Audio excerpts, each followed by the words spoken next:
welcome back to the channel. Thanks so much for checking out this video. Hope you're having a fantastic day. You may be seeing this on the 4th if I get it up. So if you are, hope you're having a fantastic 4th of July. Try not to lose any appendages with the fireworks. But we're gonna dig into this. Kind of interesting. I thought it was cool. Angel Reese being talking about being named to the All-Star team, and then Caitlin Clark being asked about being teammates with Angel Reese for the All-Star game, and I just thought the difference in their responses was was pretty fascinating. So we're gonna listen to Angel Reese first. Let's check this out. I'm an all-star, and I mean, I'm just so happy. I know the work I put in coming into this league. So many people doubted me and didn't think my game would translate, and I wouldn't be the player that I was in college, or better, or would be worse, and wouldn't be where I am right now. But I trusted the process, and I believed, and I'm thankful that I dropped to 7 and was able to come to Chicago. And like, it's just a blessing. I can't thank my teammates and my coaches enough for just believing in me and trusting me. And I know all of them are going to come to Phoenix and support me. So I'm really happy right now. All right. Why are you crying? But more than that, you hear it's always me, me, me, I, victim, victim, victim. Always. So happy you dropped to 7 so you could go to Chicago. Who expected you to be picked higher? And by the way, Chicago picked 3.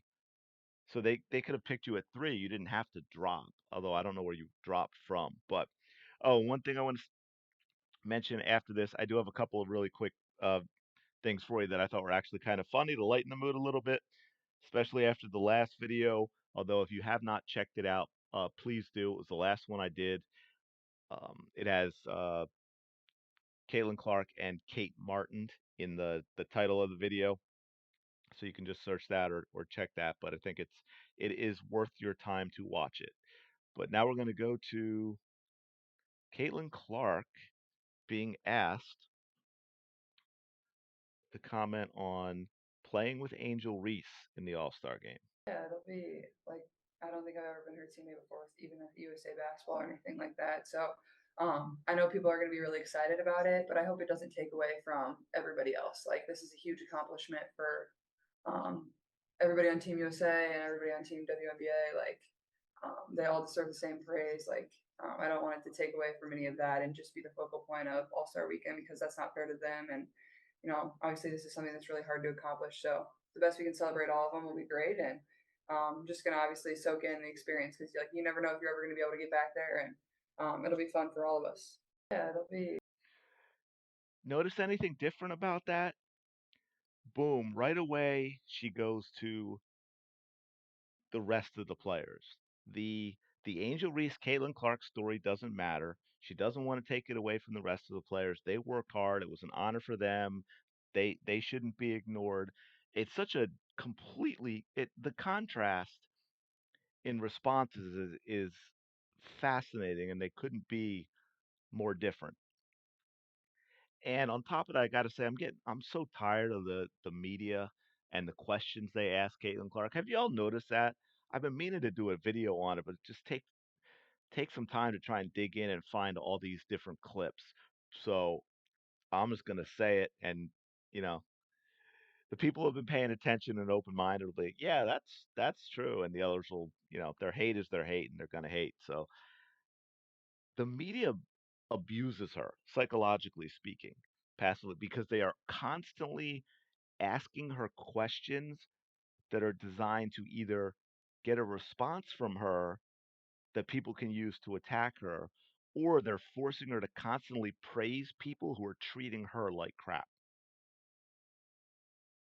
Have you noticed that? I've noticed that. But I want to give you a couple other things that are actually kind of funny to leave this a little more of a lighthearted mood. Now,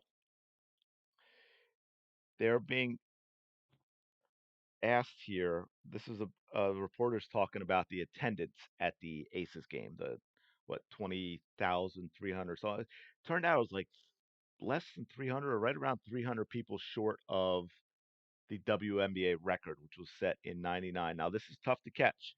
about 11, 12 seconds in. If you can, I'll try and turn it up a little. If you can hear the very subtle response, because she never takes her hand away from her mouth, from Aaliyah Boston about the attendance at the Aces game. But it was electric again tonight. Another just humongous crowd. Actually, the biggest crowd they've ever had in here for a sporting event. Go Fever. I know it doesn't. You all are used to. You all played against that. Yeah, catch that. Go Fever, Aaliyah Boston says, crack Caitlin Clark up. But yeah, it's funny.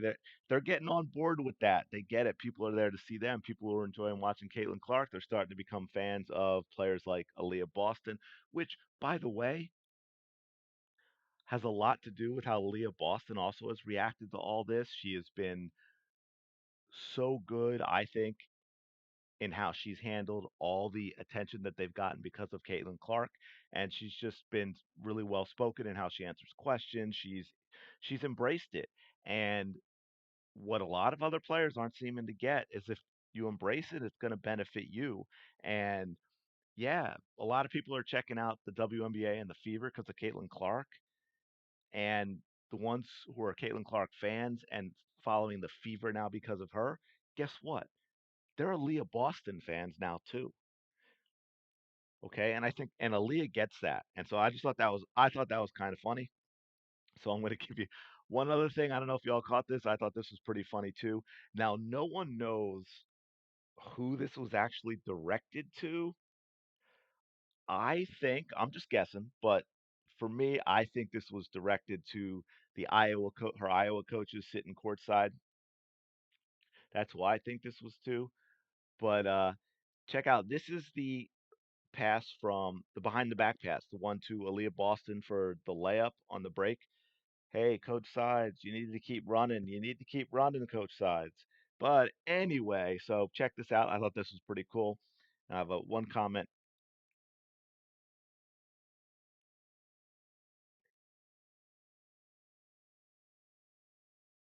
Yeah, we're gonna run it one more time. Great ball, great hands by Boston. Goes up strong. Caitlin Clark liked that one. So, um, I think that was directed toward her coaches, but also I think what was cool about it because it was sort of a reminder. I think players forget about this a lot. Uh, Fans forget about it too, but it's more important for players to remember it anyway. Is that yes, you have to work hard to be good, and yes, you're going to have down moments, and you're going to have obstacles, and you're going to have tough times, and you have to give your best effort. You may not give your best performance, but you got to give your best effort all of the time. And I think now this part not so much in the WNBA, but in a lot of other major sports with the amount of insane money in it too, that I think you get a lot of athletes that get into it for that reason. And you have to remember that this was a game. You're here because of the joy and the fun that the game brought you as a young player. And competing's part of that. Man, I won't digress into the whole competitiveness thing where we treat that as a negative now and it's not, but competition is cool and it's part of the fun and it's something you should enjoy and it's important. But I think it was for me it's great to see an athlete let that out every once in a while, like to remind you and to remind themselves that you know what, hey man, it's a game and this is fun. And yeah, it's tough, but it's fun and I enjoy it. And that's why I'm playing. And that's why you're watching. So I'm gonna leave it there. But I just wanted to get that out there. I thought it was really interesting to hear Angel and Caitlin talk, their different responses, and give you something to at least maybe smile about with all the WNBA drama going on. So I'm gonna leave it there. Hope you're having a fantastic fourth, and I will talk to you later. Oh man, I got caught up. Like, you gotta hit the like button. You gotta hit the subscribe button. We're past 3,500 people. We're gonna hit five. We're gonna hit five. Thanks to all of you. We're gonna hit five. I know we are. So anyway, enjoy the fourth. I'll talk to you later.